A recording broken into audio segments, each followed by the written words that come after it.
overcome procrastination with a very, very simple method. It's simply this. Every morning when you get up, say over and over to yourself, do it now, do it now, do it now, I do it now, do it now. Whenever you have this tendency to procrastinate, obstacle overcome. Program your subconscious mind with this automatic conditioned command, do it now, do it now, do it now.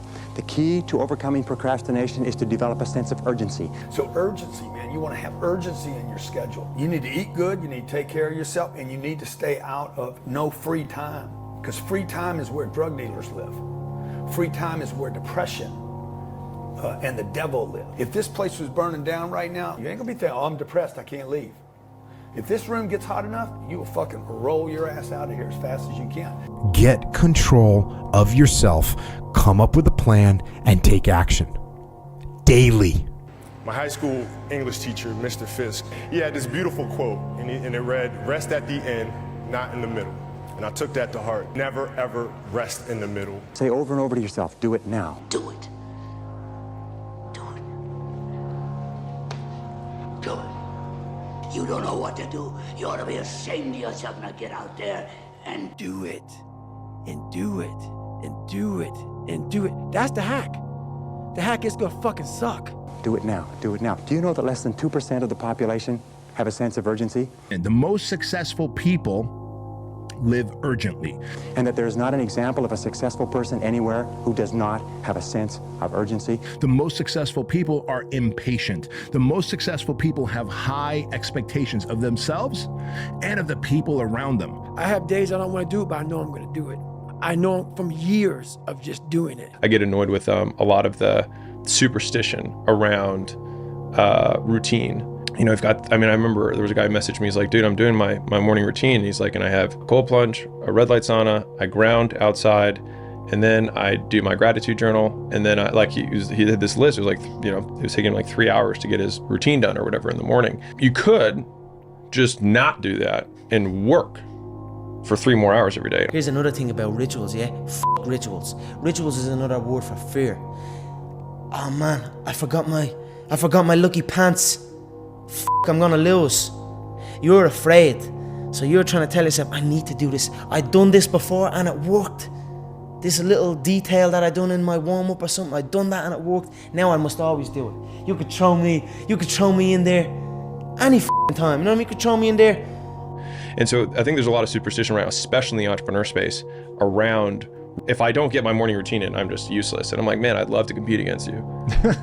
Right, because like you have one bad night of sleep and you're fucked. I was like, I will continue to work because working has worked for me in the past. I don't need no rituals. I could warm up in this chair, you know what I mean? And throw me out there and I'm still gonna perform. I'm still gonna go out and do what I do. There is no rituals. Rituals to me is another word for fear. Like success doesn't really care, or the result doesn't really care. 1 + 1, if you still do the addition, it equals 2, whether you're a good person or you're a bad person.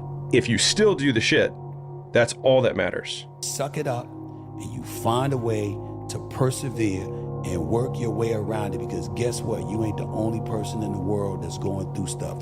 The world is filled with people who've got excuses about why they're being held back. And by the way, those things will be valid, but nobody is going to come and help you just because you're crying about how you're being treated unfairly.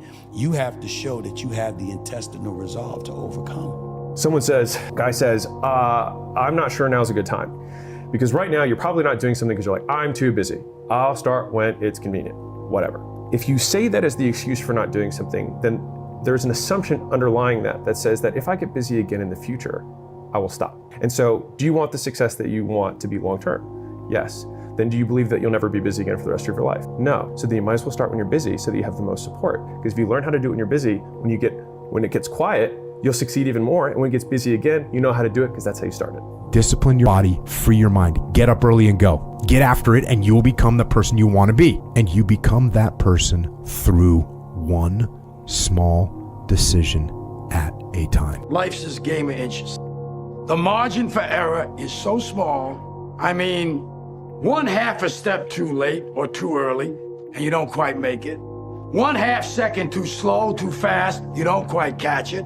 The inches we need are everywhere around us. And if you don't dedicate it 100%, you're not gonna reach the level that you want.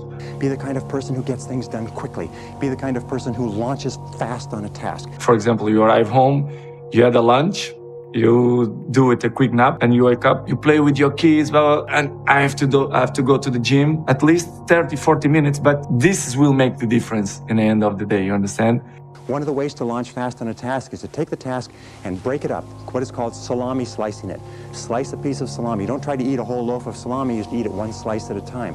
Take your task and break it up into small pieces and do one piece at a time. If you not do it that work, you miss one. The next day, it's 2 sessions that you lost.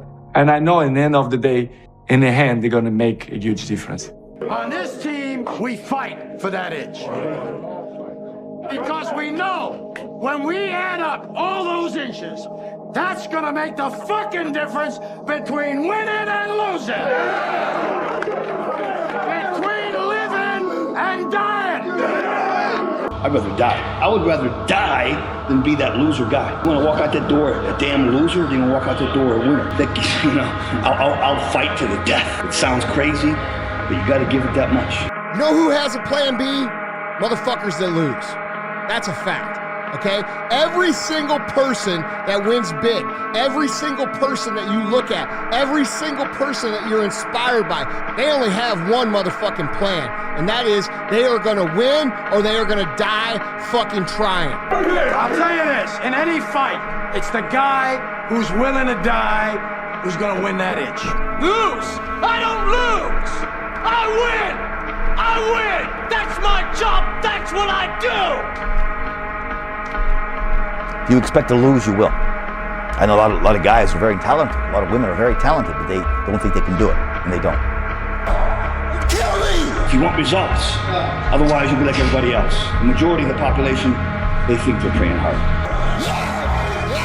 That was hard. Now,